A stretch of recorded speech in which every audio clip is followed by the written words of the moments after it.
This week, Burnside surrounds Fredericksburg as a new commander prepares for battle.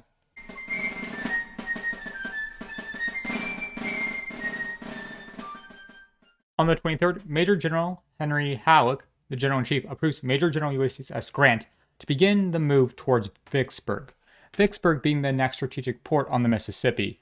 Grant has had it in his eyesight for a while, but the strategic situation hasn't allowed the Union in the West to go on the offensive, with the threats of full General Braxton Bragg and Generals Dorn and Price. On the 25th, Major General Ambrose Burnside receives the first of his pontoon bridges.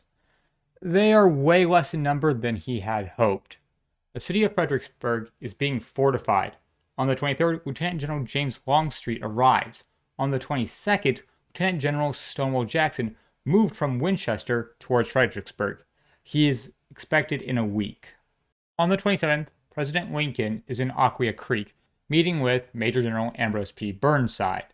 He tells the general that he has the full support of the executive branch. On the 28th, the Battle of Cane Hill, Arkansas. Brigadier General James Blunt of the Union, who has 5,000 men, engaged with 2,000 Confederates under Brigadier General John S. Marmaduke. The two sides skirmished for a while, with the Union artillery decimating the Confederate positions.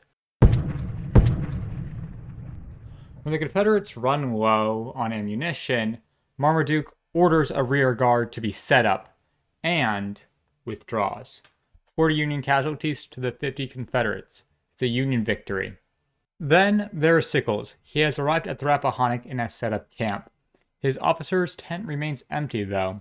While other officers see their wives, Teresa remains away from Sickles' door. His men are disheartened being away from their family, but Sickles does his best to keep spirits sky high. That's where the week ends. In the West, Grant is on the move. Again. Last year, the war in the winter was still active.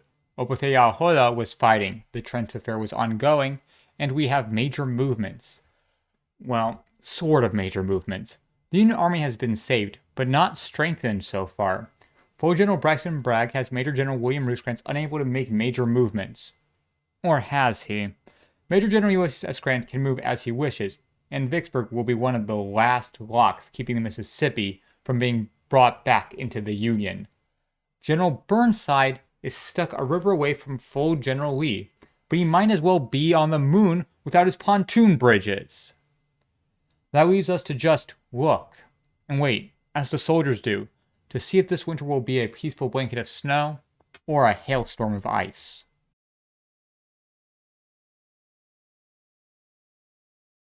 I would like to thank you for watching the video, since I assume you didn't just come to the ending for no reason. If you liked the video, please like it. If you want to tell me how much you like it, please comment. And if you want to see more videos to like, please subscribe and watch as I cover this war week by week. You should be seeing on the screen around now a playlist to check out all of 1862, a recommended video, which should be the second Opium War, I believe, and a button to subscribe if the one down is not enough for you. Thank you, and I'll see you next week.